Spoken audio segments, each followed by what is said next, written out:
Sincèrement et de tout mon cœur. Je crois que c'est l'une des rencontres où nous pouvons apprécier et approfondir davantage la Bible, car nous y découvrons clairement que la chose la plus importante, je le répète et j'y insiste beaucoup, la chose la plus importante pour nous en tant qu'êtres chrétiens, comme nous nous appelons et comme nous suivons Jésus, c'est de comprendre que le plus essentiel est notre communion intime avec la personne de Jésus-Christ à travers la Bible chaque jour. C'est cela la vie éternelle. Jean 17, verset 3. Or, la vie éternelle, c'est qu'ils te connaissent, toi, le seul vrai Dieu, et celui que tu as envoyé, Jésus-Christ. Ainsi, Dieu entre dans notre vie par la personne du Saint-Esprit pour nous donner la vie éternelle. Pourquoi avons-nous la vie éternelle? C'est afin qu'avec cette capacité d'entrer dans la dimension spirituelle ou l'éternité, nous commencions à connaître Dieu. Dieu est souverainement désireux que nous le connaissions, au point qu'il était nécessaire que nous ayons la vie éternelle. Et Jésus-Christ montre également dans l'Évangile selon Marc, au chapitre 1, verset 35, que dès son arrivée dans le monde, vers le matin, pendant qu'il faisait encore très sombre, il se leva et sortit pour aller dans un lieu désert, pour chercher et avoir une intimité, une communion avec son Père céleste. Très bien. C'est important parce que, comme le dit Matthieu 6, verset 33, « Cherchez premièrement le royaume et la justice de Dieu, et toutes ces choses vous seront données par-dessus. » Si nous comprenons cela, la profondeur de ces paroles apparemment complexes mais fondamentalement simples, nous aurons une vie chrétienne véritablement prospère. Dieu souhaite que vous et moi le cherchions d'abord, que nous lui donnions la priorité le matin, avant la renommée, avant la publicité, avant l'argent, avant le travail, avant le sport, avant la petite amie ou le petit ami, avant même l'épouse ou l'époux, que nous placions Dieu en premier. Et lorsque nous donnons à Dieu la première place, il nous dit « Je sais tout ce dont tu as besoin. Je sais ce qui te manque. Regardez les oiseaux du ciel. Ils ne sèment ni ne moissonnent, et ils n'amassent rien dans des greniers. Et votre Père céleste les nourrit. Ne valez-vous pas beaucoup plus qu'eux? Moi qui ai ouvert mes bras sur une croix et donné ma vie pour payer pour vos péchés. » Ainsi, quand nous comprenons que nous devons faire de Dieu notre priorité, nous pouvons saisir l'étude que nous développons. Dans l'Ancien Testament, nous avons vu 4 exemples de 4 groupes différents qui se sont approchés de Dieu. En premier lieu, il y avait le groupe du peuple à qui il ne fut pas permis de monter au sommet du mont Sinaï. Ensuite, nous avons le groupe de Nadab, Abihu, ainsi que Josué et Moïse, qui étaient les 4 du deuxième cercle, s'approchant un peu plus de Dieu. Puis, il restait le troisième groupe, Josué et Moïse, qui s'approchèrent encore plus de Dieu. Et enfin, il n'y eut qu'une seule personne qui atteignit le sommet du mont Sinaï et resta plus de 40 jours et 40 nuits en communion avec Dieu. Nous voyons donc que dès l'Ancien Testament, Dieu ne permet pas à tout le monde de s'approcher de lui ainsi. Il doit y avoir certaines conditions pour pouvoir s'approcher du sommet ou véritablement du lieu de sa demeure, c'est-à-dire pour avoir une communion avec lui dans la profondeur de la prière. À présent, nous passons au Nouveau Testament et nous trouvons le même exemple. Lorsqu'il y a une répétition dans la Bible, le Saint-Esprit nous indique que cela est d'une importance capitale pour notre instruction. Voyons rapidement ce que nous allons étudier. Christ avait, en premier lieu, un groupe de 70 personnes. Luc, chapitre 10, verset 1, nous dit « Après cela, le Seigneur désigna encore 70 autres disciples, et il les envoya 2 à 2 devant lui dans toutes les villes et dans tous les lieux où lui-même devait aller. Ainsi, le groupe le plus large de Jésus-Christ était composé de 70 personnes, n'est-ce pas? Ensuite, nous voyons que le groupe se réduit jusqu'à ce qu'il n'en reste que 3, et enfin celui que nous allons examiner, qui fut le Moïse du Nouveau Testament, l'apôtre Jean. C'est lui qui est toujours représenté appuyé sur le cœur ou sur la poitrine de Jésus-Christ. Nous voyons clairement qu'après que Moïse eut passé beaucoup de temps sur la montagne pour être avec lui, Dieu l'explique dans le psaume 103, verset 7. Écoutons ce que dit le psaume 103, verset 7. « Il a fait connaître ses voies à Moïse, ses œuvres aux enfants d'Israël. » Et il en va de même pour la chrétienté dans le Nouveau Testament. Les chrétiens ne veulent souvent voir que des miracles, des choses prodigieuses, des expériences mystiques, etc. Mais qui sont ces chrétiens qui recherchent véritablement et profondément la communion avec Jésus à travers la Bible chaque jour, à l'aube, dans leur chambre de prière? Qui sont les chrétiens qui, avant de se coucher, méditent, lisent et mémorisent la parole de Dieu comme Dieu l'a ordonné à Josué? Josué 1, versets 8 et 9. Que ce livre de la loi ne s'éloigne point de ta bouche, médite-le jour et nuit, pour agir fidèlement selon tout ce qui y est écrit. Car c'est alors que tu auras du succès dans tes entreprises, c'est alors que tu réussiras. Reste près de moi, et laisse-moi te donner toutes choses par-dessus. Nous voyons donc à travers toute la Bible que le plus important dans notre vie chrétienne. Certes, il est bon de prêcher, d'avoir 20, 30, 40, 50 ou 500 églises, d'avoir fondé 3 ou 4 dénominations, d'avoir créé des maisons de retraite ou des orphelinats. Tout cela est très bien. Mais nous trouvons dans l'Apocalypse, au chapitre 2, adressé à l'église d'Éphèse, le message saisissant de Jésus-Christ à ses chrétiens.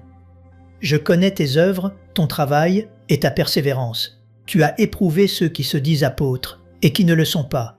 Mais ce que j'ai contre toi, c'est que tu as abandonné ton premier amour. » Nous voyons que Jésus-Christ met de côté toutes les œuvres et dit à l'église d'Éphèse qu'elle a perdu son premier amour.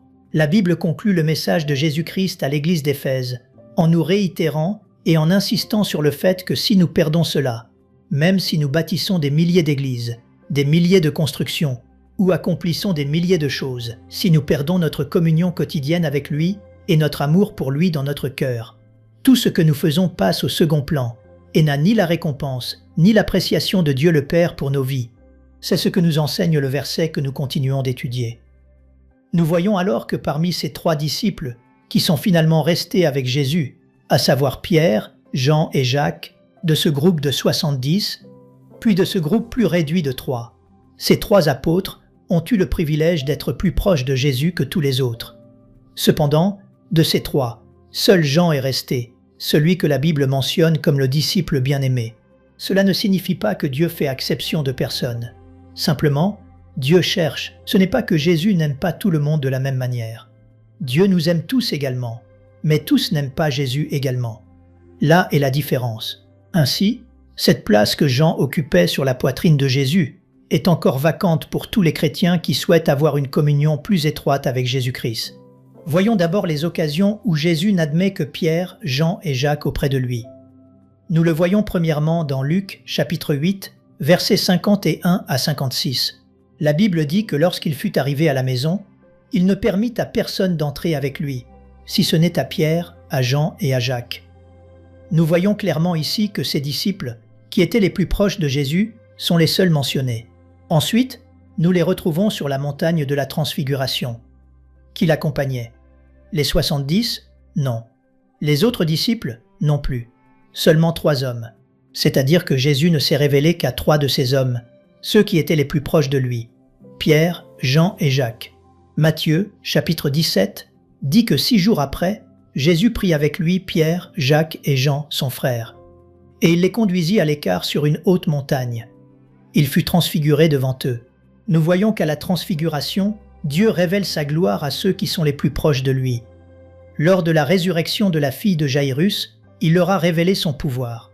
Et sur le mont des Oliviers, il révèle également à Jean, Pierre et Jacques l'avenir et ce qui allait arriver. Nous pouvons donc nous demander de la même manière, de quelle façon connaissons-nous Dieu?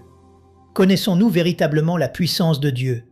Comme Paul l'a écrit aux Philippiens dans son premier chapitre, ce qui m'intéresse, c'est de connaître la puissance de Dieu. Je veux connaître Dieu, pas seulement ses voies, ses miracles et ses œuvres, mais je veux le connaître de manière intime. Saviez-vous que la révélation que Dieu nous donne dans la Bible n'est pas réellement faite pour que nous puissions simplement connaître l'avenir? Comme Jonas le mentionnait il y a quelques instants, beaucoup de gens s'effrayent.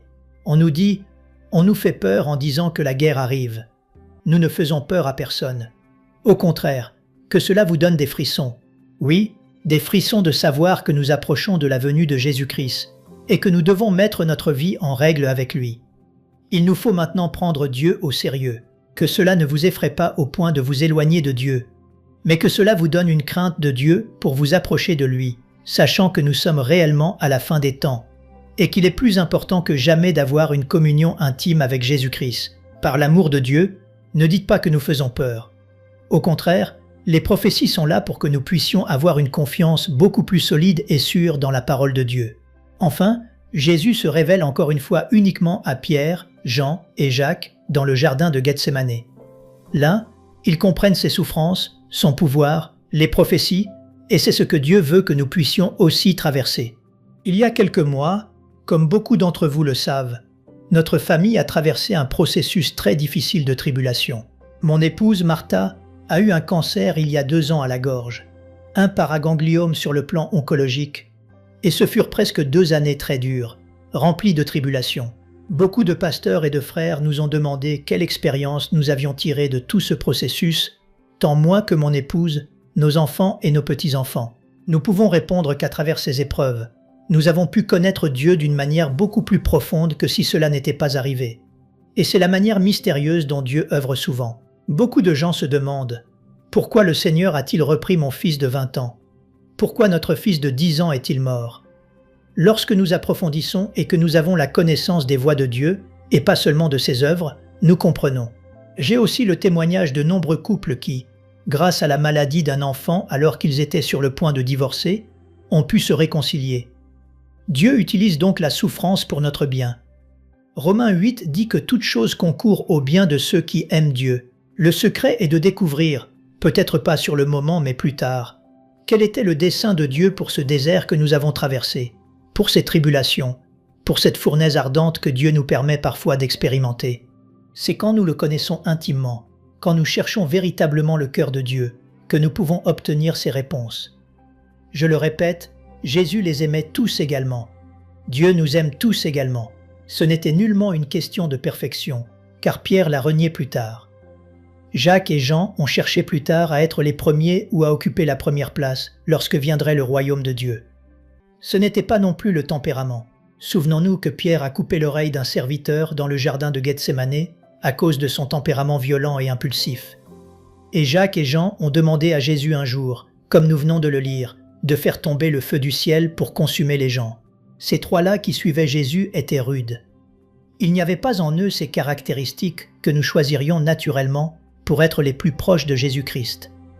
Alors pourquoi Jean, en plus des 2 autres, Pierre et Jacques, fut-il le plus privilégié? Simplement parce qu'il a choisi de s'approprier cette proximité avec Jésus, une place qui, je le répète, reste vacante pour nous. Vous pouvez choisir, en conclusion, d'être aussi proche de Jésus que vous le déciderez. Vous pouvez choisir, comme Daniel, de prier 3 fois par jour. Vous pouvez choisir, comme Joseph et Daniel, de ne pas vous souiller avec les choses du monde. Vous pouvez décider dans votre vie d'avoir une pureté sexuelle, de ne regarder personne d'autre que votre épouse, de ne regarder aucune femme avec des yeux impurs. Vous pouvez choisir d'être honnête dans vos finances. Dieu nous donne la décision, la liberté et la responsabilité morale de déterminer notre position par le choix entre le bien et le mal. Dans le Deutéronome, au chapitre 11, Dieu dit au peuple « Je mets devant vous la bénédiction et la malédiction », c'est-à-dire « choisis, je te donne une carte de crédit, utilise-la comme tu veux, pour le bien ou pour le mal. » Nous avons l'intelligence artificielle qui peut être utilisée pour le bien, mais qui peut aussi être utilisée de façon maligne. Ainsi, nous avons tous la capacité de répondre et de décider, par notre propre volonté, quelle place nous voulons près du cœur de Jésus-Christ. En conclusion, voyons par exemple dans les psaumes comment David a fait ce choix dès son plus jeune âge, ce qui lui a valu d'être appelé un homme selon le cœur de Dieu. Voyez ce que David écrit au psaume 5, verset 3. « Éternel, le matin tu entends ma voix, le matin je me tourne vers toi et je regarde. » David a simplement choisi que ce soit le matin, à l'aube, tout comme l'ont fait Daniel, Jésus-Christ et les apôtres. Commencer la journée dès le lever du soleil en choisissant d'être proche de Dieu dans sa parole, car la seule façon d'être en communion avec Dieu est à travers la Bible. Pourquoi à travers la Bible? Parce que nous nous souvenons que c'est de l'abondance du cœur que la bouche parle. Ce qui sort de notre bouche dépend de l'état de notre cœur. Si le cœur est mauvais, les paroles sont mauvaises. Alors, comment Dieu nous parle-t-il? À travers la Bible. La Bible est le cœur de Dieu. C'est de là que sortent toutes les paroles de Dieu pour notre vie. Alors, qui est un homme selon le cœur de Dieu? C'est un homme de la parole de Dieu. C'est logique. Comme David, comme tous les serviteurs de Dieu. Des hommes qui mémorisent, qui gardent la parole ici, qui mémorisent chaque jour un demi-chapitre ou un chapitre. J'ai des frères qui ont mémorisé tout le livre des Éphésiens. Car comment puis-je méditer sur Dieu? Comment puis-je penser à la préciosité de tes pensées? Comme le dit le psaume 139. Si je les compte, elles sont plus nombreuses que les grains de sable. Je m'éveille et je suis encore avec toi. Comment puis-je méditer là-dessus si je ne l'ai pas mémorisé auparavant? Vous me direz peut-être, mais je n'ai pas de mémoire, mon frère. C'est précisément parce que vous ne mémorisez jamais, parce que vous ne vous êtes jamais exercé. L'esprit que Dieu nous a donné est merveilleux. Mais si vous ne le développez pas, vous ne pourrez pas expérimenter à quel point vous pouvez stocker la connaissance que Dieu veut que nous ayons. Nous voyons dans l'autre psaume, le 42, ce que David disait. « Comme une biche soupire après des courants d'eau, ainsi mon âme soupire après toi, ô Dieu. Mon âme a soif de Dieu. » Voyez la passion, voyez l'élan qu'avait David d'être proche de Dieu. Tout comme la biche, quand elle n'a pas d'eau, commence à émettre des sons. David dit « Je ne peux pas, Seigneur, passer un seul jour sans être en communion avec toi. » C'est la raison pour laquelle Jean a eu cette place privilégiée d'être appelé le disciple bien-aimé et d'être représenté sur le tableau de la scène, appuyé sur la poitrine de Jésus. Nous devons donc en venir à décider quelles sont les choses qui comptent le plus dans notre vie, comme l'a fait l'apôtre Paul au chapitre 3 des Philippiens, versets 7 à 8. Paul dit « Mais ces choses qui étaient pour moi des gains, je les ai regardées comme une perte à cause de Christ. » Paul avait des doctorats, des titres universitaires, peut-être de grands biens, mais le moment est venu où toutes ces choses ont occupé la 2e ou 3e place dans sa vie. Il a compris que le fait d'aimer Jésus et d'être proche de lui était un gain absolument supérieur à ce qu'il croyait être un profit. Et il dit au verset 8 « Et même je regarde toutes choses comme une perte à cause de l'excellence de la connaissance de Jésus-Christ mon Seigneur. » C'était la vie éternelle que Paul a développée et exploitée jusqu'à atteindre un tel point de connaissance de Dieu qu'il a dit « Pour lequel j'ai renoncé à tout, et je les regarde comme de la boue, afin de gagner Christ. » Enfin, le cher apôtre Jean, dont nous parlons et qui a atteint la place la plus proche de Jésus-Christ, écrit dans sa première lettre, 1 Jean chapitre 1. Ces paroles que je médite sans cesse et qui ont une profondeur inimaginable. Écoutons ces mots de Jean. « Ce qui était dès le commencement, ce que nous avons entendu, ce que nous avons vu de nos yeux, ce que nous avons contemplé et que nos mains ont touché, concernant la parole de vie. » Voyez la connaissance de Jean, ce qu'ils ont entendu, vu, mais aussi contemplé. Il ne s'agit pas seulement de voir, mais de s'arrêter pour examiner. Il dit « Nos mains ont touché le verbe de vie. » Jean affirme « Nous avons entendu les paroles de Dieu. Nous avons vu Dieu de nos yeux en la personne de Jésus, mais nous ne l'avons pas vu de manière superficielle. Nous nous sommes arrêtés pour l'observer, pour observer sa beauté, sa façon d'être, sa façon de prier, de marcher, de traiter les gens. C'était une relation impressionnante que Jean décrit. Et il ajoute « Nos mains l'ont touché. Nous avons touché Dieu dans la chair, car la vie a été manifestée. » Qu'est-ce que la vie? Personne ne peut le dire vraiment. C'est un mystère que seule la Bible recèle. C'est Dieu. Il est l'auteur de la vie. Jean dit « Nous avons touché celui qui nous a donné la vie même. » Et Jean conclut en disant « Nous vous annonçons la vie éternelle. » Vous pouvez aussi avoir Jésus. Vous pouvez le voir dans la Bible, le sentir, l'expérimenter, car c'est pour cela qu'il nous a laissé ces paroles écrites afin que nous soyons en communion les uns avec les autres et que notre communion soit avec son Fils Jésus-Christ. Pourquoi êtes-vous chrétien? Pour avoir communion avec un autre frère. Pourquoi, si vous êtes chrétien, ne pouvez-vous pas vous marier avec une personne non chrétienne? Parce que vous n'aurez pas de véritable communication, pas de communion. L'autre personne pense tout à fait différemment. Elle n'a pas la vie éternelle. Elle n'aspire pas à connaître Dieu, alors que vous le voulez. C'est pour cela qu'il est si important d'avoir une communion entre nous. Et cela n'est possible que si la personne que je considère comme mon ami possède la vie éternelle ou commence à connaître Dieu. C'est la raison pour laquelle l'apôtre Jean fut celui qui fut le plus proche de Jésus. Vous ne pouvez pas dire à Dieu « Donne-moi le cœur pour que je m'approche de toi », car nous l'avons déjà en nous par le Saint-Esprit. Maintenant, il nous dit que c'est notre responsabilité. Si c'est lui qui nous y force, il n'y a plus de mérite. Mais si cela vient de vous, vous me prouverez que vous me cherchez réellement.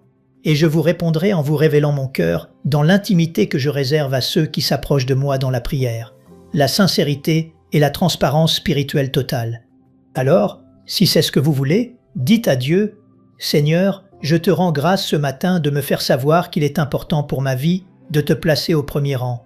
Que je puisse te chercher avant toute chose, argent, gloire, publicité, orgueil, politique, etc. Et quand je le ferai, tu me promets que toutes les autres choses dont tu sais que j'ai besoin me seront données. Ô Dieu, je veux te dire qu'à partir de maintenant, je veux avoir le même cœur que l'apôtre Jean, être ton ami intime, un fils proche de ton cœur pour connaître tes commandements et comprendre la profondeur de tes voies afin de faire les choses qui te sont agréables. Je te le demande et te remercie au nom de Jésus. Amen. Nous aimerions vous donner l'opportunité de faire de Jésus le Seigneur de votre vie. Voulez-vous bien prier avec moi? Dites: Seigneur Jésus, je me repens de mes péchés. Viens dans mon cœur. Je fais de toi mon Seigneur et Sauveur. Et merci Seigneur pour le baptême du Saint-Esprit en moi.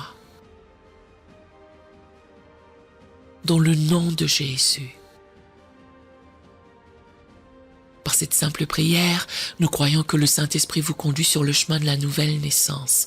Allez dans une bonne église dont le fondement est la parole de Dieu, passez par les eaux du baptême et donnez à Dieu la première place. Nous espérons de tout cœur que ce message vous encouragera. Si vous connaissez quelqu'un qui puisse être encouragé, s'il vous plaît, envoyez-le lui pour nous aider à atteindre plus de gens et à propager l'Évangile. Édifions le corps de Christ ensemble. Appuyez sur la cloche des notifications et merci infiniment de nous soutenir en vous abonnant à notre chaîne. N'hésitez pas à laisser vos requêtes de prière dans la section des commentaires. Sachez que même si vous ne voyez pas de réponse à votre requête, que ce soit sur YouTube, email, Facebook ou sur Messenger, nous avons prié pour vous. Nous invitons humblement le corps de Christ à soutenir chaque requête en écrivant une prière dans la section commentaires. Tenez-vous ferme dans la foi avec nous pendant que nous prions. Que la grâce et la paix du Seigneur Jésus-Christ soient avec vous tous et qu'il vous bénisse merveilleusement.